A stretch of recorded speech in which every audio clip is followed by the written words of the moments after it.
I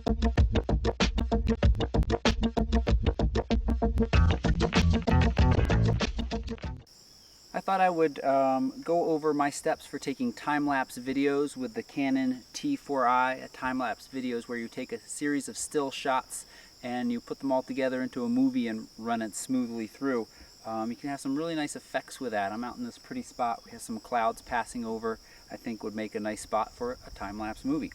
So what I'm holding in my hand is an intervalometer. I bought this off of Amazon for about $14, and it very simply allows you to tell the camera to take a picture every X number of seconds. In this case, I am asking it to take a picture about every 3 seconds, or not about, but every 3 seconds. You can set it from anywhere from 1 second all the way up to minutes and minutes, or even hours. So if you wanted to, you're going to run into some power issues in that case between hours, but it's a possibility.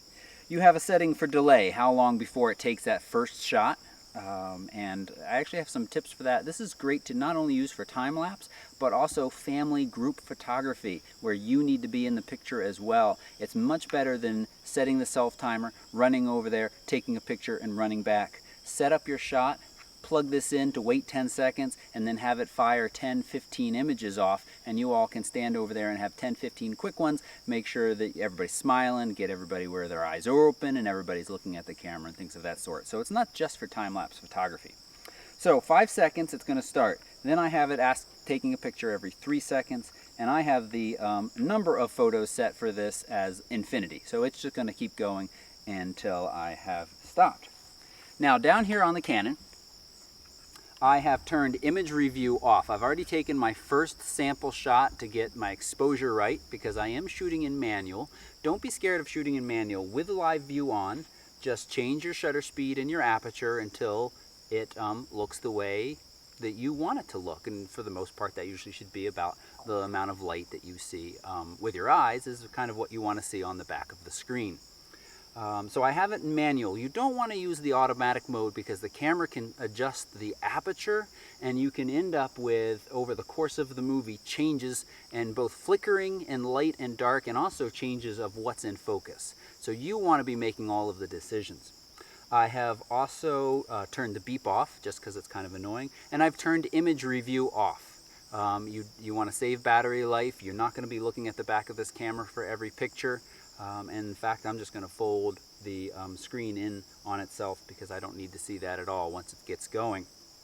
One other big change that I've made on here is I'm no longer shooting in RAW. This is one of the few times where I don't recommend shooting in RAW. You can, and it gives you a lot of latitude, obviously, working with your pictures after the fact, but it's going to be a massive amount of data if you let it run for a while. So in this case, I'm shooting in medium, which is still plenty big enough. It's way bigger than HD video still.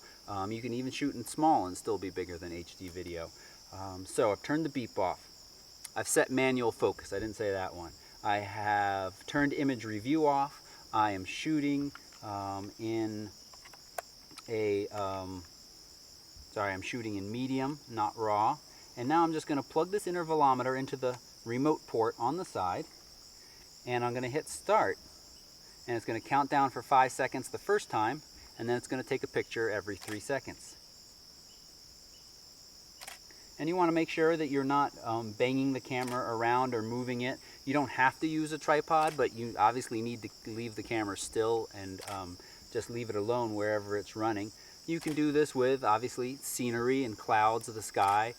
You could do this with a kid's birthday party. Obviously, you probably want your camera for taking pictures of the kids and things of that sort, but you could have another one set up and running a time-lapse of all the kids running in, the cake, the presents. So you're really kind of limited by your imagination and what you want to shoot these, what you can shoot these time-lapses with. So I'm just going to let this run for a while. So if you have any questions at all, leave a comment down below. I'd be happy to answer those. And thanks for watching, and please subscribe because I have more movies of this sort coming. Thank you.